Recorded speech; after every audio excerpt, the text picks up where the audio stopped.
Bila hati terasa berat, tak seorang pun mengerti bebanku. Ku tanya Yesus, apa yang harus ku buat?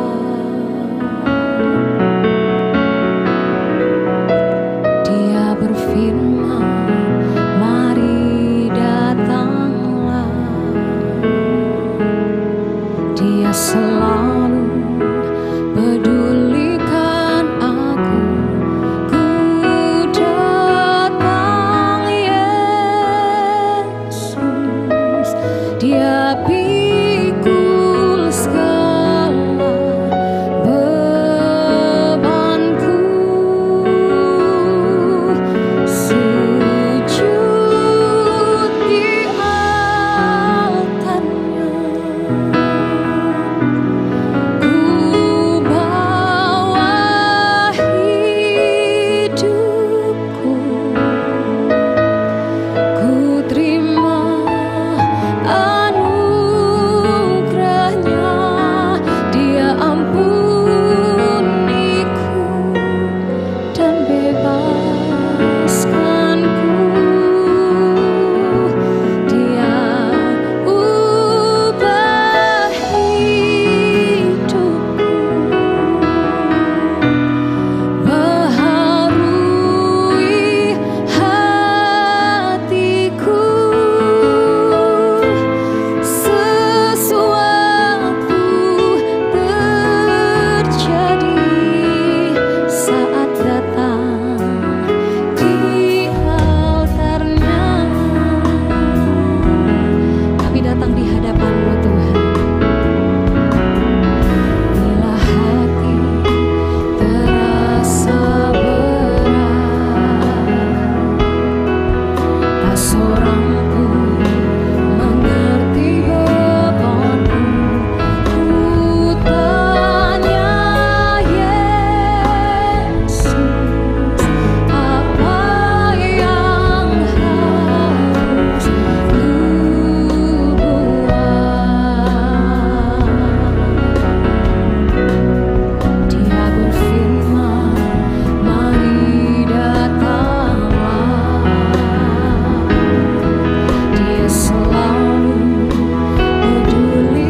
Kami tidak hanya datang sebagai rutinitas, kami datang di hadapan-Mu. Namun kami datang membawa hati kami. Kami datang membawa sepenuhnya kehidupan kami hanya kepada Tuhan. Kami membuka hati kami mengangkat tangan kami di hadapan-Mu Tuhan. Dengan hati yang sungguh, dengan hati yang mengasihi Engkau. Kami percaya ketika kami datang di hadapan-Mu ada sesuatu yang besar terjadi dalam hidup kami. Kami dipulihkan, kami disembuhkan, kami diberkati. Mari Bapak Ibu Saudaraku dengan iman percaya, naikkan pujian ini sambil mengangkat tangan di hadapan Tuhan. Sujud di altarnya, ku bawa yes, ku terima anugerahnya, Dia ampuniku dan amin. Dia ubah hidupku, baharui hatiku. Kami percaya Tuhan, sesuatu terjadi saat datang di altarnya. Kami yakini dan kami imani, sesuatu terjadi saat datang di altarnya.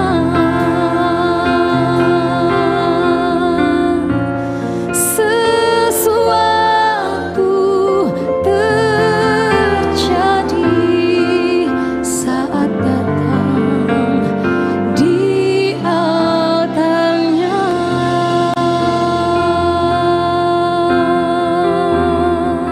Salam Bapak Ibu Saudara yang dikasihi oleh Tuhan.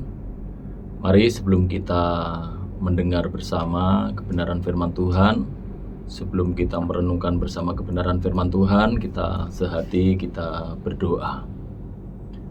Bapa Surgawi, Bapa dalam nama Yesus, kami naikkan syukur kami di hadapan hadirat-Mu yang kudus pada sore hari ini. Kami rindu untuk menikmati kebenaran firman Tuhan dalam ibadah online kami pada hari ini. Urapi firman-Mu, urapi kami, firman-Mu jadi berkat.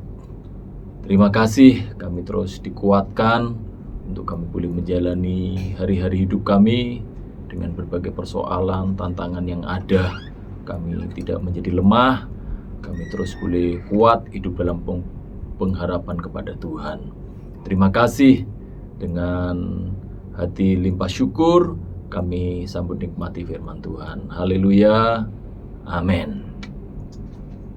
Saudara, kita akan belajar bersama firman Tuhan pada saat ini.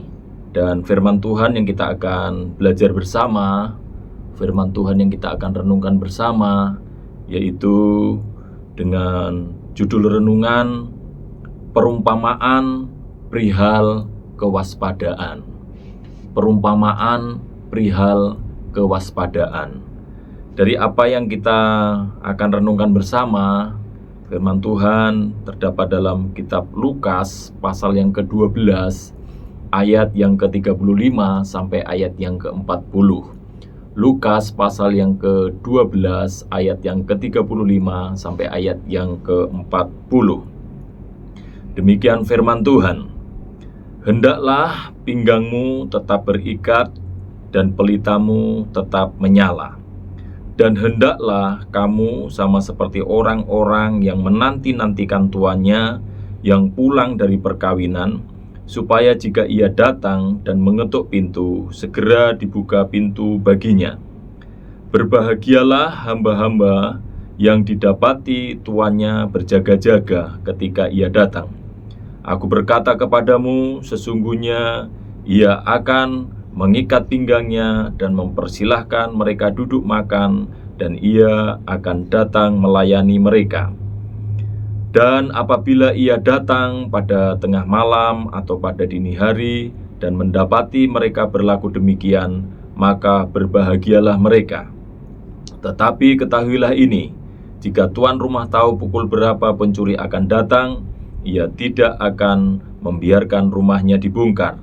Hendaklah kamu juga siap sedia, karena Anak Manusia datang pada saat yang tidak kamu sangka. Demikianlah pembacaan firman Tuhan yang mendasari renungan kita pada sore hari ini. Yang berbahagia, firman Tuhan katakan, adalah orang yang mendengar firman Tuhan, merenungkan firman Tuhan itu, dan melakukannya.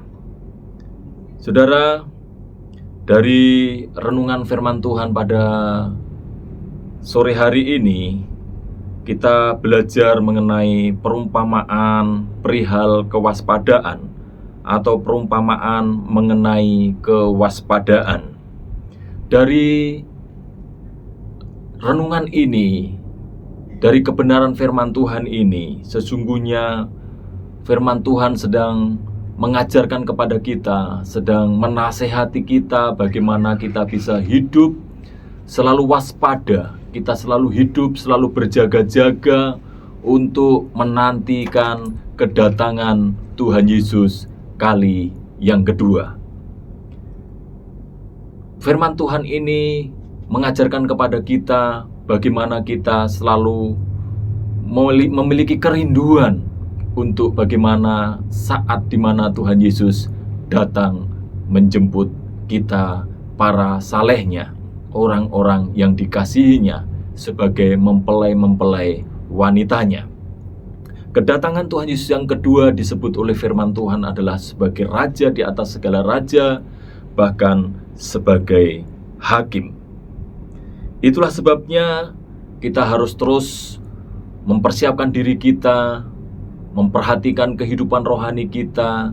Jangan sampai kehidupan rohani kita itu kondisi tertidur, tidak sedang berjaga-jaga.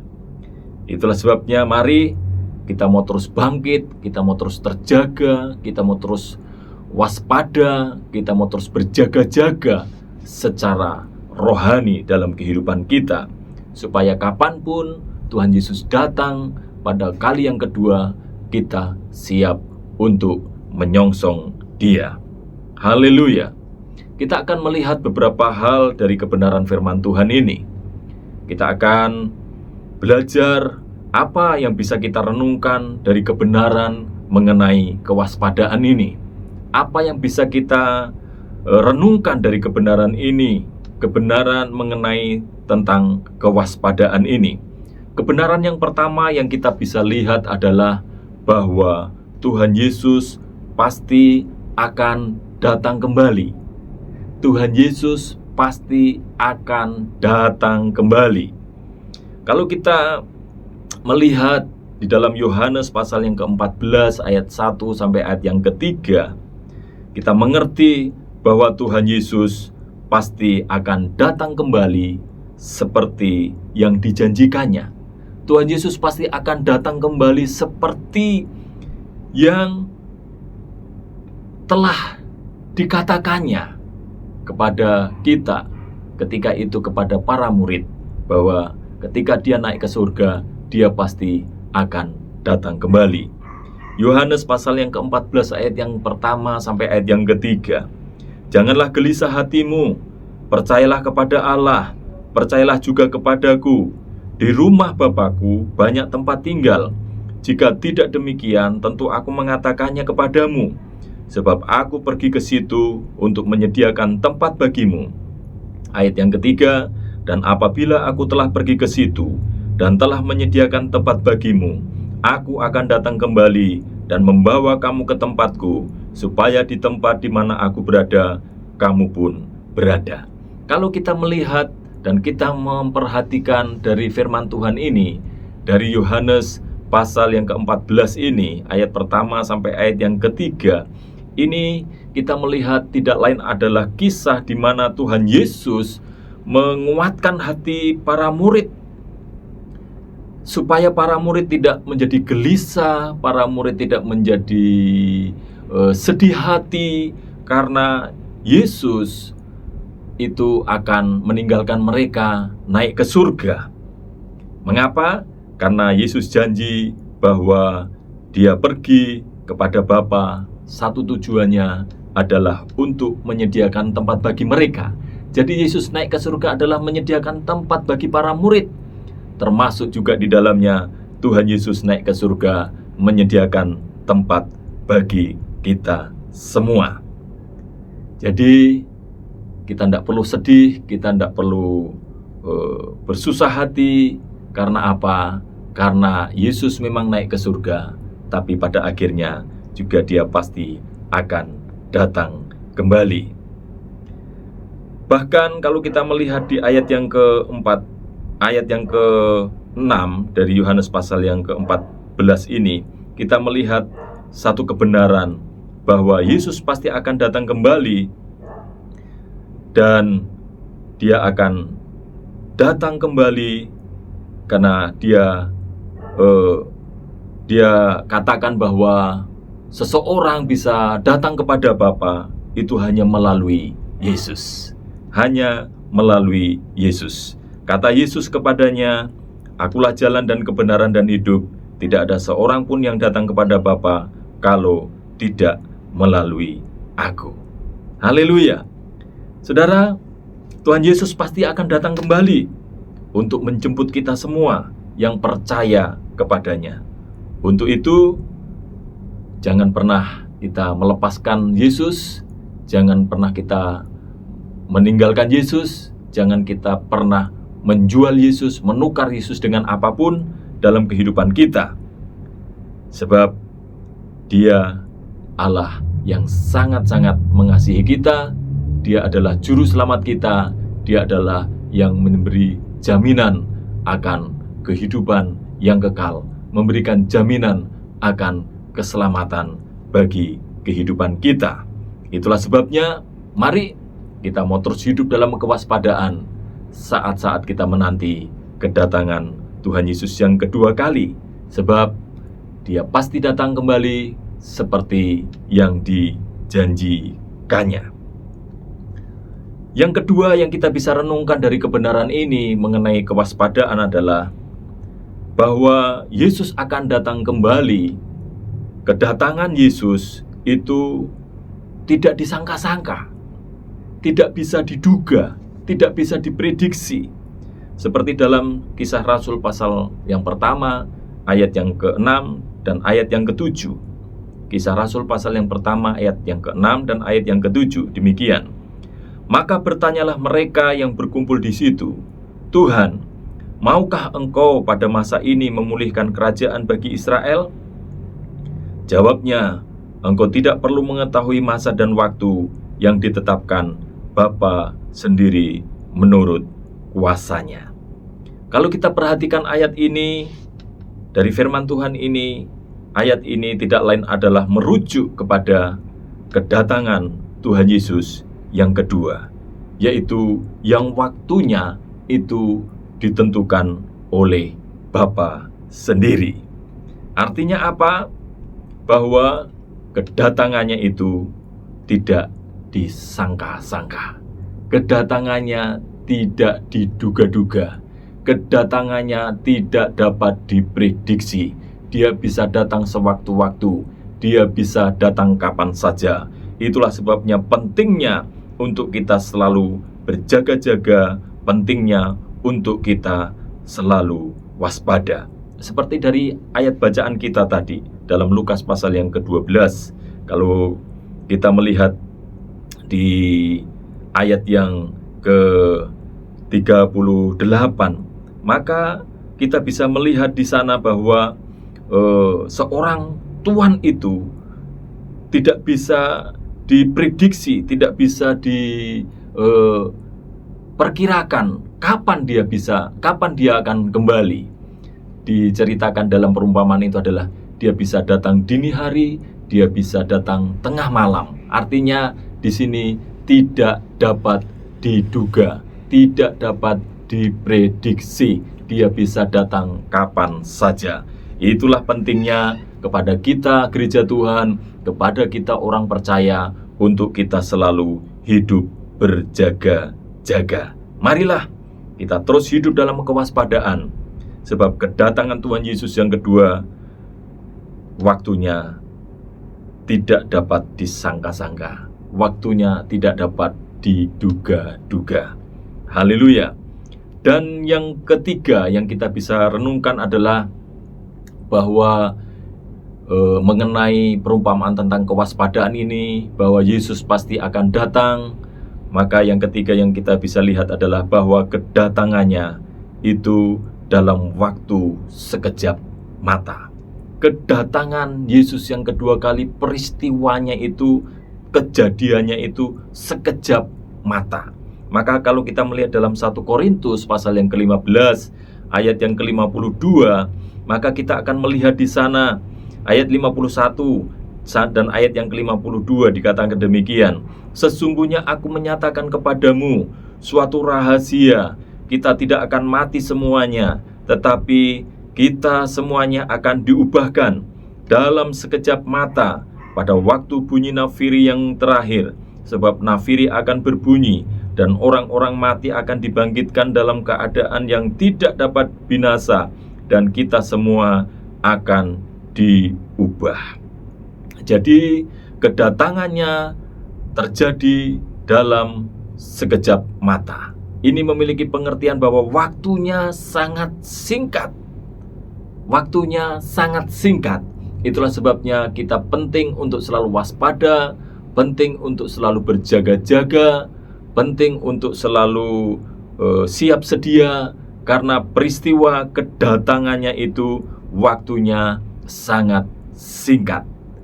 Jadi jangan berpikir Yesus datang masih lama, kemudian kita mau bersenang-senang, kita mau hidup melakukan hal-hal yang menjadi kesenangan kita, hal-hal yang tidak sesuai dengan kebenaran firman Tuhan, hidup dalam keinginan daging, hidup dalam hawa nafsu dan sebagainya. Karena peristiwa kedatangannya itu sekejap mata. Sekejap mata artinya waktunya, peristiwanya itu sangat singkat. Sehingga bisa saja kalau kita tidak selalu waspada dan berjaga-jaga, kita tidak punya kesempatan lagi untuk bertobat, tidak punya kesempatan lagi bahkan untuk bertobat, bahkan tidak ada kesempatan lagi untuk berdoa saja sudah tidak ada kesempatan lagi karena waktunya sangat singkat. Itulah sebabnya mari kita mau terus hidup dalam kewaspadaan, sebab kedatangannya yang kedua itu sangat singkat. Kedatangan Yesus yang kedua itu sudah sangat singkat.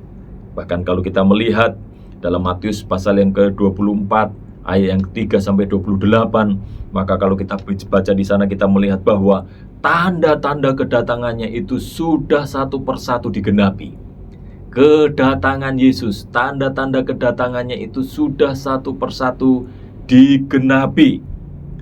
Ya, itulah sebabnya mari, seperti apa yang disampaikan oleh Yesus kepada para murid ketika di atas Bukit Zaitun, Yesus menyampaikan ketika para murid bertanya kepada Yesus mengenai tanda kedatangannya, maka Yesus mengatakan bahwa akan ada muncul banyak nabi palsu. Saudara, hari-hari ini kita melihat bagaimana pengajaran-pengajaran sesat, pengajaran-pengajaran palsu, nabi-nabi palsu sudah mulai bermunculan. Dan kedepannya nanti akan menjadi semakin intensitasnya semakin meningkat, saudaraku. Dan kalau kita tidak bertumbuh dalam kehidupan rohani kita, kalau kita tidak selalu belajar, mengerti dan memahami kebenaran firman Tuhan, maka kita akan sangat mudah untuk disesatkan. Jadi ada banyak akan datang pengajar sesat, akan banyak nabi-nabi palsu yang akan muncul. Itu salah satu tanda menjelang kedatangan Tuhan Yesus yang kedua. Akan ada perang antara bangsa melawan bangsa, kerajaan melawan kerajaan. Kita melihat ada banyak bangsa-bangsa yang sedang berperang. Ya, bahkan kedepannya nanti akan lebih banyak lagi bangsa-bangsa, kerajaan-kerajaan yang akan berperang.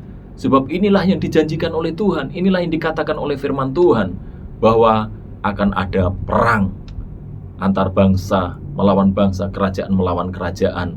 Adalah salah satu tanda bahwa kedatangan Tuhan Yesus sudah sangat dekat. Akan terjadi kelaparan, akan terjadi banyak gempa bumi di berbagai tempat, akan ada masa kesulitan, masa kesusahan akan terjadi, sehingga akan ada banyak orang yang menjadi murtad, meninggalkan Tuhan. Ini semua yang akan terjadi.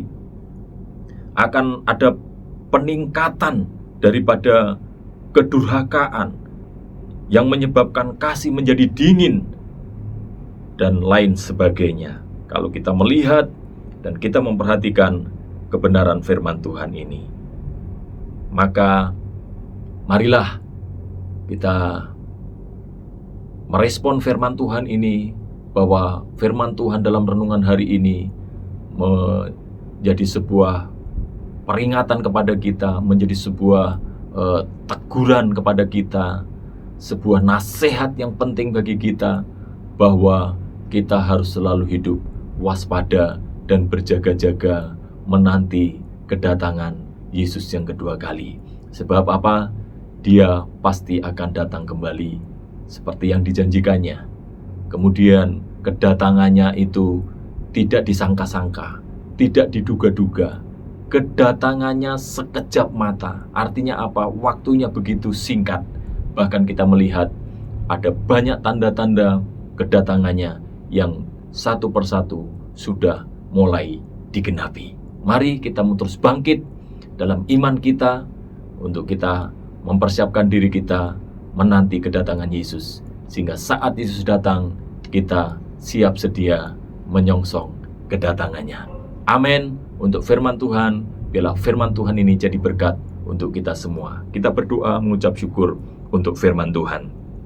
Bapa, kami mengucap syukur, firman-Mu datang kepada kami, menasihatkan kepada kami untuk kami mau selalu hidup waspada dan berjaga-jaga menanti kedatangan-Mu yang kedua, sehingga ketika Engkau datang yang kedua, kami telah siap sedia untuk menyongsong kedatangan-Mu ya Tuhan, dan kami boleh menikmati kebahagiaan bersama dengan Tuhan. Terima kasih, meteraikan firman-Mu, firman-Mu jadi berkat dalam hidup kami. Dalam nama Yesus, haleluya, amin. Tuhan Yesus memberkati kita semua. Salam. Lord, I give you my heart, I give you my soul, I live for you alone. Every breath that I take, every moment I'm awake, Lord, have your way in me. Lord,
Terima kasih Tuhan atas kebaikan-Mu, Kau pimpin kami untuk menyelesaikan doa malam di malam hari ini. Dan kami percaya Kau akan terus memberikan kekuatan bagi kami Tuhan melalui firman-firman-Mu yang disampaikan dalam doa malam ini. Kami percaya Tuhan, apapun yang terjadi di depan kami tidak akan gentar dan takut karena kami percaya Tuhan, sampai saat ini Tuhan, sampai hari ini Tuhan, Kau tetap melihara kami.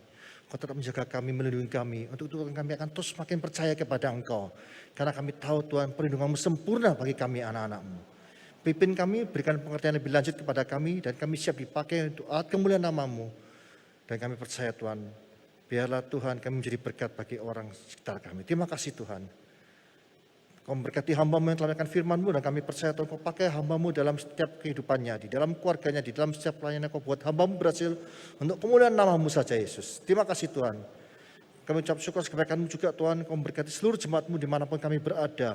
Penyertaan-Mu sempurna bagi kami Tuhan. Kau hindarkan kami dari segala macam mara bahaya, dari kuasa-kuasa kegelapan, kuasa kejahatan. Dan kami percaya Tuhan, bahkan COVID-19 Tuhan tidak dapat menjamah kami, karena perlindungan-Mu sempurna bagi kami. Terima kasih Tuhan. Kami serahkan segala sesuatu dalam tangan-Mu, dan kami percaya Tuhan, Kau akan terus berkarya dalam kehidupan kami anak-anak-Mu. Terima kasih Tuhan.